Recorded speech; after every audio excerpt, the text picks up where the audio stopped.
Bonjour Christophe. Bonjour Chéra. Christophe, on va pas tromper les gens, on se connaît bien. Ouais. Et donc moi je sais de toi que tu as été notamment ou particulièrement le cofondateur de Marmiton. C'est ça. Le fameux site de cuisine qui a eu une énorme histoire et un très beau succès. Ouais, je suis le papa. Voilà. Et également, je connais ta passion pour le tourisme, en tout cas pour la découverte du monde. Et je vais dire exceptionnellement un petit message privé, c'est que tu es un peu mon Auvergnat à moi au sens de la chanson de Brassens, puisqu'à un moment donné dans ma vie où il faisait froid, toi et ton épouse, qui est aussi mon amie, vous avez été là pour moi. Donc et c'était normal. C'était normal, mais tout le monde ne l'aurait pas fait.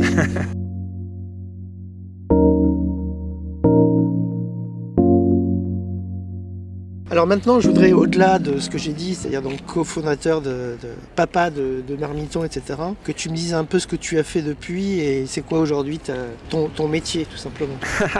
C'est pas simple comme question, parce que quand j'ai quitté Marmiton après 20 ans à piloter la structure, quand on quitte une marque aussi forte que Marmiton et qu'on a des amis qui t'appellent Monsieur Marmiton, en fait, tu te dis, est-ce que je suis pas en train de perdre mon identité? Mais au contraire, je pense que c'était salvateur parce que ça m'a permis de me détacher de cette marque qui au final était très forte et à laquelle je suis encore fortement attaché, même si je fais absolument plus rien pour Marmiton. Mais c'était au final une bonne chose, même si ça n'a pas été simple, parce que quand tu sors de ça, avec ce cadre très précis d'un CDI, d'un gros groupe média, qu'est-ce que tu fais? Alors je me suis dit, freelance, c'est l'occasion en attendant peut-être de reprendre un poste ailleurs, j'avais envie de liberté, donc je me suis dit, je vais faire plein de choses. Et j'ai commencé à faire des prestations de conseil, j'ai commencé à donner des cours, ce que j'ai adoré et ce que je fais encore beaucoup aujourd'hui. Et j'ai commencé, alors j'ai pas commencé à écrire à ce moment-là parce que j'écris depuis que je sais écrire, mais je me suis dit je vais peut-être écrire un petit peu plus et tenter des tas de choses, créer d'autres sites web, jouer un petit peu avec tout ce que j'ai, avec tout cet univers des possibles qui est très vaste, maintenant que je suis sorti d'un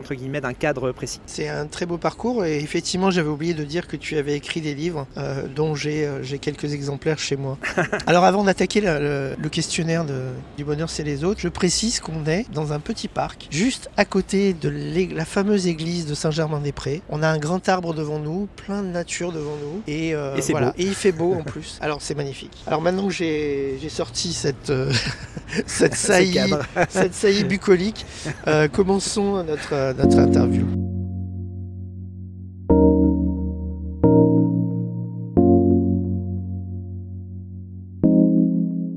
Christophe, si je te demande comme ça, spontanément, c'est quoi ta définition du bonheur? Tu me réponds quoi? Je dirais que c'est deux choses. Alors, je reprendrai un petit peu ce que disait Alexandre Jardin en disant que le bonheur, c'est de passer à l'action et d'être dans l'action, de s'y sentir bien. Mais j'ai aussi besoin de ponctuer les moments, d'intercaler entre les moments d'action des moments de calme où effectivement, on est au repos, on est en jachère et je pense que mon esprit a besoin d'être en jachère comme ça pour justement se recharger et profiter du moment présent et se réancrer dans l'ici et maintenant. Mais moi, j'aime beaucoup faire des choses, j'aime beaucoup faire des nouvelles choses. Je suis quelqu'un qui s'ennuie très vite et donc j'ai besoin d'être toujours à l'assaut de nouvelles choses, d'essayer d'investiguer ce magnifique et gigantesque univers des possibles qui nous entoure en tant qu'humains. Oui, et puis alors je disais tout à l'heure que tu aimais beaucoup le tourisme, le voyage, etc. Mais tu es tout sauf un contemplatif. Tu es quelqu'un qui aime, si on peut dire, si tu n'es pas un touriste qui aime mettre ses pieds dans le sable dans un transat, c'est pas du tout ta vision des choses. J'aime bien le faire de temps en temps, mais ça dure pas. C'est-à-dire qu'en fait, moi quand je me balade en forêt, j'ai toujours plein d'idées. Je trouve que la nature est hyper inspirante. Ou même se balader à Paris, tu croises les gens, tu te demandes ce qu'ils font, tu regardes les bâtiments, tu regardes les arbres. Et en fait, moi, ça m'inspire toujours des tas de trucs. Et je me dis, tiens, ça pourrait être intéressant de creuser ça. Donc, soit dans une histoire à raconter, soit dans une nouvelle, soit dans un autre projet, soit dans des tas de choses. À chaque fois, je suis dans cette contemplation qui n'est qu'une préparation à l'action qui vient.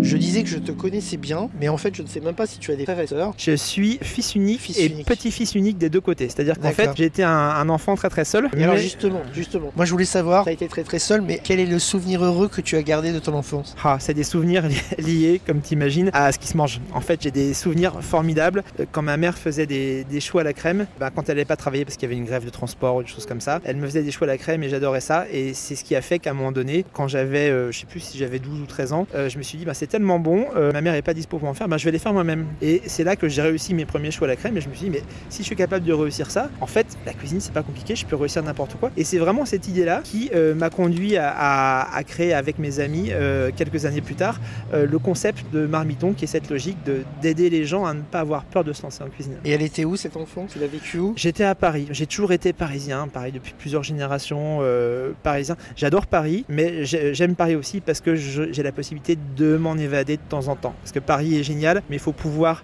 faire des parenthèses de temps en temps. Avoir ce luxe, je suis d'accord. Moi qui ne suis pas un Parisien à la base.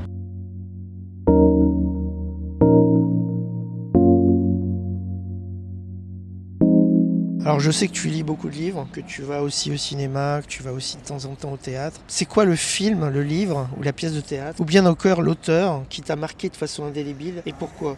Il y en a tellement. Moi je dirais plus récemment, c'est Morin, Edgar Morin, parce qu'il m'a donné la théorie pour venir matcher ma pratique qui était en fait tout ce qui est pensée complexe. C'est-à-dire en gros accepter la complexité du monde et pour ne pas tomber dans le côté manichéen, c'est bien, c'est pas bien, le jugement à l'emporte-pièce et surtout être capable de comprendre ce qui se passe quand les gens tombent dans ces travers-là. Quand j'ai eu à gérer des communautés sur Marmiton, je voyais des gens qui se tapaient dessus verbalement, comme c'est le cas aujourd'hui sur Twitter, enfin sur X. Aujourd'hui, je me dis, mais qu'est-ce qui fait que ces gens-là se tapent dessus tout le temps? Et en fait, avec les éléments que donne Edgar Morin ou Amin Malouf dans Les Identités meurtrières, on comprend mieux ce qui se passe dans la tête des gens. Et bon, on peut pas toujours y faire grand-chose, mais au moins on comprend et on peut pas dire qu'on pardonne, mais ça explique les choses et ça permet de mieux vivre avec. Tu penses que la situation aujourd'hui où effectivement on voit sans arrêt des hostilités, on voit sans arrêt des messages de haine, etc. Ça vient justement de cette inaptitude de beaucoup de gens à comprendre la complexité du monde et tout simplement à la tolérer? Je pense que les gens ont peur. Je pense qu'on est dans une époque où en fait on a perdu de vue on a perdu de vue. Il n'y a plus les piliers fondamentaux qui étaient très contraignants aussi, qui étaient la religion et la logique de nationalisme, qui étaient vraiment des piliers très très forts, avec des récits très très forts associés. On les a perdus de vue parce que quelque part, je pense qu'il y a une... ça c'est ma vision, mais pour moi, ils sont plus adaptés au monde tel qu'il est, à ce monde globalisé. Et donc beaucoup de gens, en fait, s'en sont retrouvés avec une espèce de manque. Ils essaient de compenser ça en se recréant des récits. Et je pense que l'humain a besoin de récits, a besoin d'être guidé par des récits. Et aujourd'hui, ce qui nous manque, c'est justement des récits qui soient adaptés à notre époque moderne. Alors, effectivement, si j'écris, c'est pas forcément pour amener ces récits qui vont solutionner les problèmes de l'humanité, mais c'est parce que je me dis que ce sont des récits auxquels tout le monde va adhérer, qui sont en fait des visions du monde qui sont compatibles avec tout le monde, qui vont permettre à tout le monde de vivre ensemble, pourraient permettre de retrouver une forme d'harmonie. Et je pense qu'on y arrivera parce que l'histoire du monde, elle est remplie de phases d'équilibre, déséquilibre. Et je pense pas que ça soit complètement optimiste, bêtement, niaisement, que de dire qu'on est dans une phase qui est compliquée, mais je pense qu'on retrouvera à un moment donné un équilibre. Alors est-ce que c'est dans 10 ans, est-ce que c'est dans 100 ans ou dans 1000 ans, je sais pas. Et moi j'adore les livres de science-fiction parce qu'ils nous aident à nous plonger justement dans cet avenir, donc des livres comme Dune ou mon préféré c'est la saga de Fondation d'Asimov qui explique justement comment un petit groupe d'hommes et de femmes à travers une action donnée arrive à maintenir bon an mal an l'équilibre de l'univers, en tout cas de la galaxie, à travers à la fois un récit mais aussi un certain nombre d'actions qui se ramènent à ça. Alors tu parlais d'un manque de récits et de la nécessité de recréer des récits parce que les gens ont besoin de récits, mais est-ce qu'il manque pas aussi une incarnation de ces récits, c'est-à-dire quelqu'un qui porte ces récits, le fait, alors sans parler d'homme providentiel, le fait qu'on ne trouve pas de référents dans notre société, c'est pas justement ça le problème? Le truc c'est que la religion c'était des référents non contemporains, le nationalisme c'était des référents contemporains haut placés, des hommes souvent des hommes et parfois des femmes de pouvoir. Aujourd'hui, effectivement, on manque de référents, mais est-ce qu'on ne peut pas se passer de référents humains? Est-ce qu'on peut pas se dire qu'effectivement il y a une logique de, je sais pas si on peut appeler ça divin ou moi je suis plus sur l'universel que sur le divin, parce qu'il y a des moments dans la vie où on perçoit qu'en fait il y a quelque chose de plus grand, de plus fort. Moi je le perçois beaucoup à travers la musique, c'est-à-dire qu'en fait quand j'écoute ou quand je joue de la musique, à un moment donné j'ai cette espèce de sentiment très très fugace de connexion avec quelque chose de plus grand et auquel j'essaie de me raccrocher parfois en me disant quand ça va pas, je me dis tiens, il y a quelque chose de plus grand, il y a un sens à tout ça. J'y crois profondément parce que j'ai l'impression que par moment on arrive à le toucher du doigt. C'est pas quelque chose dans lequel c'est pas des sensations de béatitude longues, mais c'est des petits moments fugaces qui aident à croire au monde et à croire en l'humain.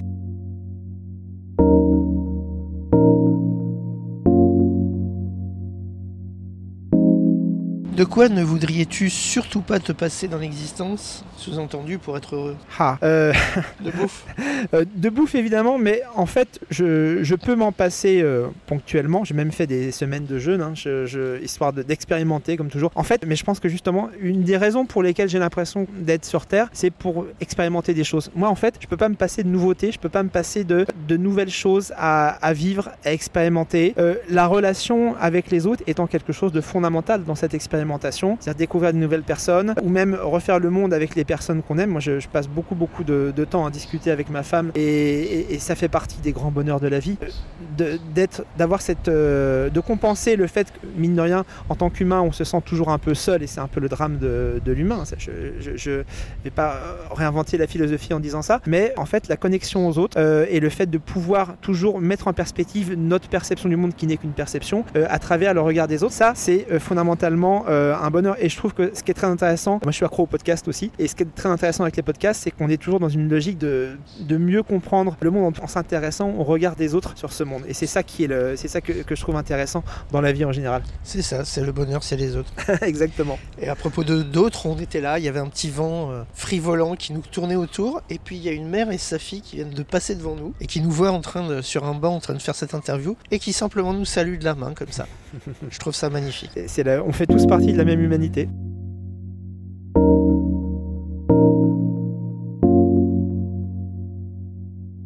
C'est quoi le mot de la langue française que tu préfères et ou le mot auquel tu penses spontanément à l'instant où on se parle là?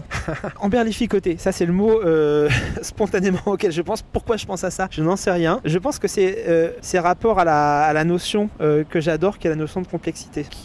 Parce que la notion de complexité, pourquoi j'adore cette notion? On pourrait au départ y voir une connotation négative, parce que quand tu es au collège, que tu vois, que tu dis il est complexe ce problème, mais en fait la complexité, faut pas le voir comme quelque chose de négatif, faut le voir comme une richesse. C'est-à-dire que dans la vie, plus tu creuses un sujet, tu ouvres une porte, t'en as 5 derrière. Tu ouvres chacune des 5 portes, t'en as encore 5 autres derrière. Et ça n'en finit jamais. Et c'est ce qui est absolument formidable dans la vie, c'est que tu peux creuser un sujet aussi longtemps que tu veux, tu vas toujours découvrir des choses. Et je pense que l'autre mot que j'adore, désolé, je t'en donne 2 pour le prix d'un, c'est la curiosité. C'est-à-dire qu'il faut, à mon sens, être curieux de tout ce qu'on a autour. Et je pense qu'on commence à devenir vieux le jour où on n'est plus curieux des choses. Il y a des gens qui ont 95 ans, qui sont encore jeunes parce qu'ils ont cette curiosité d'esprit, s'intéresser et de se poser des questions sur tout ce qu'il y a autour. Il y a des gens que j'ai déjà croisés qui, à 20 ans, sont tellement figés dans leur certitude, sans doute par peur, parce qu'il y a toujours une raison pour ça, qu'en fait, ils ont un comportement, je dirais, vieux, parce qu'ils ne sont plus dans l'ouverture à ce qu'il y a autour. Alors, pendant que je te posais la question, encore un petit élément de contexte et de coulisses. Je tourne la tête sur le banc où on est et on a un magasin en face de nous qui s'appelle Inédit. Et d'un coup, j'ai trouvé que le mot inédit, c'était aussi pas mal. Exactement. Voilà. C'est pas forcément mon mot préféré de la langue française, mais en tout cas, ce mot inédit, j'ai trouvé ça intéressant. Il y a des nouveautés, il y a des créations.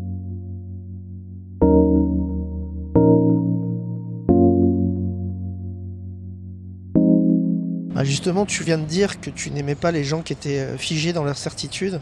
En tout cas, c'est pas que tu les aimais pas, c'est que quelque part... Je trouve ça dommage. Tu trouvais ça dommage. Et donc moi, justement, la question c'est, est-ce que tu doutes souvent dans l'existence? Et si oui, est-ce que tu doutes plutôt de toi ou plutôt des autres? Par défaut, je commence toujours par douter de moi. Après, j'ai cette chance de ne pas manquer de confiance en moi à un moment donné, mais le réflexe, c'est toujours de douter de ma perception. C'est pas de moi, c'est de ma perception. Il faut toujours comprendre qu'il n'y a pas de réalité, il n'y a que des perceptions de la réalité. Il y en a autant que de personnes.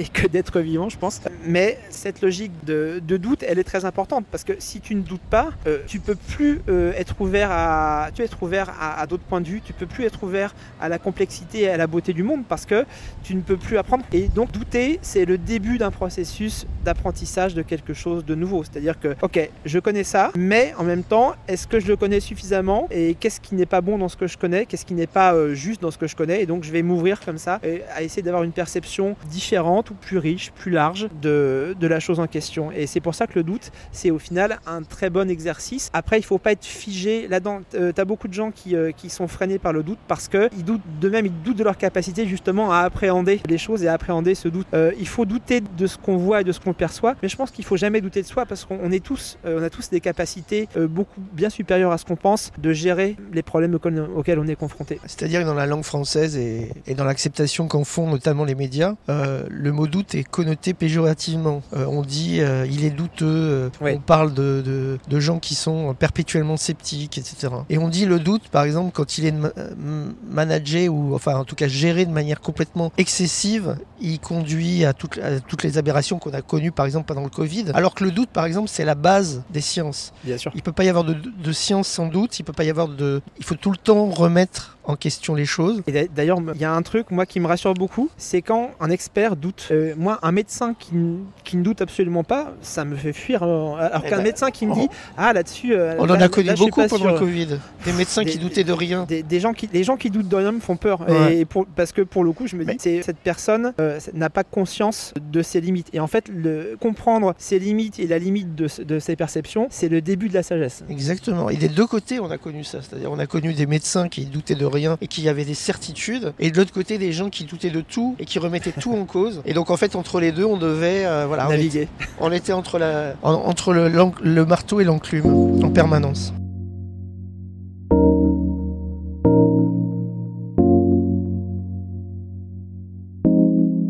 Alors justement, on parle de défauts, en tout cas de défauts présumés. Pour quel défaut de tes contemporains tu as le plus d'indulgence ? Je rajouterai pour lequel de mes défauts tu as le plus d'indulgence. En fait, c'est lié un peu à ce qu'on a dit, mais je pense que tout le monde a besoin de se rassurer parce que les gens ont fondamentalement peur et je comprends que les gens aient besoin de se rassurer. Le problème, c'est que parfois, le besoin de se rassurer et la peur conduit aux pires actions et aux pires problèmes. Et en même temps, c'est terrible, mais je pense qu'on peut tout comprendre parce qu'il y a des engrenages. Alors, on peut comprendre, mais pas forcément excuser. Mais on peut comprendre et je pense que comprendre, ça fait partie de ce qui aide à gérer tout ce qu'on peut voir de négatif aujourd'hui dans le monde. Mais je peux pas m'empêcher d'avoir de la tendresse pour, on va dire, quasiment tout le monde parce que il y a toujours des raisons. Si je peux me permettre, c'est une vision un peu christique de la vie. Bah, c'est pas pour rien que je m'appelle Christophe.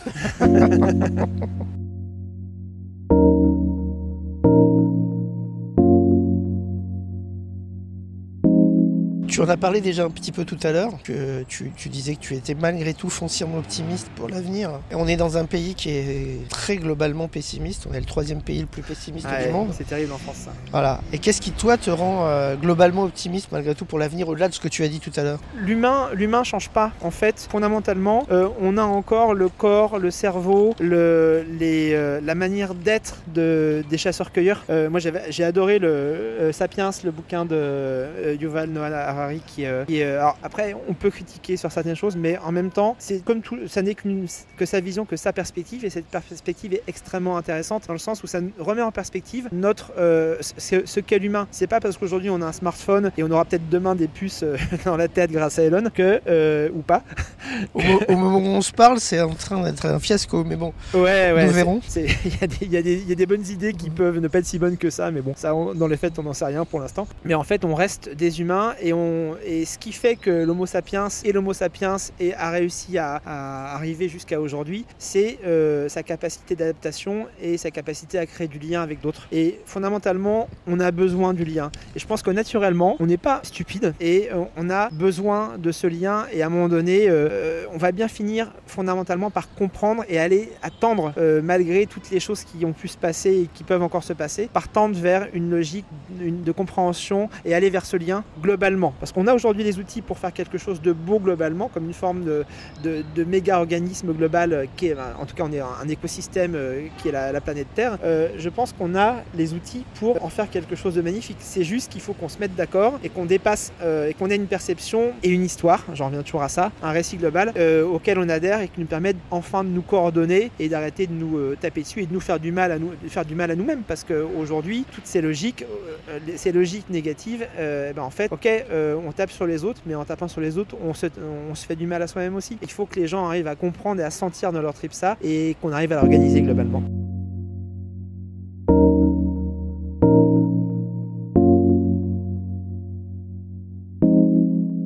Qu'est-ce qu'on peut te souhaiter tout simplement, Christophe, pour les prochaines semaines et les prochains mois?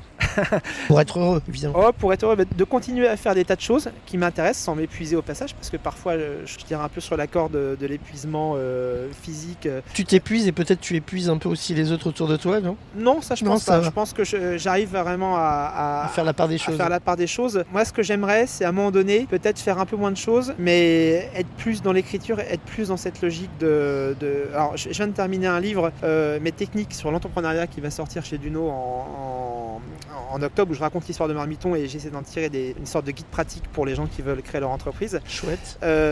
Mais ce que j'aimerais, c'est vraiment arriver à faire des romans, parce que j'en ai écrit depuis longtemps, mais à en faire dont je sois content. Parce que jusqu'à présent, j'ai fait beaucoup de romans dont j'étais jamais totalement satisfait, parce que j'ai jamais trouvé le vrai équilibre. Je pense qu'à force de bosser dans des contextes et de faire des essais ou des livres sérieux, ce que j'aime bien faire aussi, au final, j'ai du mal à me lâcher dans mon écriture. Et ce que j'aimerais, c'est arriver à un moment donné à m'épanouir dans cette logique d'écriture et arriver à faire passer les idées que j'ai envie de faire passer. Parce que j'ai l'impression que c'est un peu moi ma mission dans la vie, arriver à transmettre ça et arriver à amener ma petite pierre à cet édifice, à ce monde que je trouve chaque jour merveilleux malgré toutes les horreurs qui s'y passent. Et si je peux arriver à faire ça, eh ben, je serai encore plus heureux qu'aujourd'hui. Alors sachant que je suis pas malheureux déjà aujourd'hui. On te le souhaite. Et puis il y avait déjà un grand écrivain qui s'appelait Georges Duhamel, qui a un peu passé de mode, on va dire. Bon, les gens ne se souviennent pas forcément de lui. Et donc le prochain s'appellera Christophe Duhamel. Et j'irai acheter son roman à la Fnac ou ailleurs, ou chez mon frère qui est libraire. Voilà, bah écoute, merci beaucoup d'avoir accepté cette interview. Merci, Gérard. Et puis je te dis à très bientôt. À très bientôt. Et puis n'oublie pas, le bonheur c'est les autres. Ah, ça c'est clair.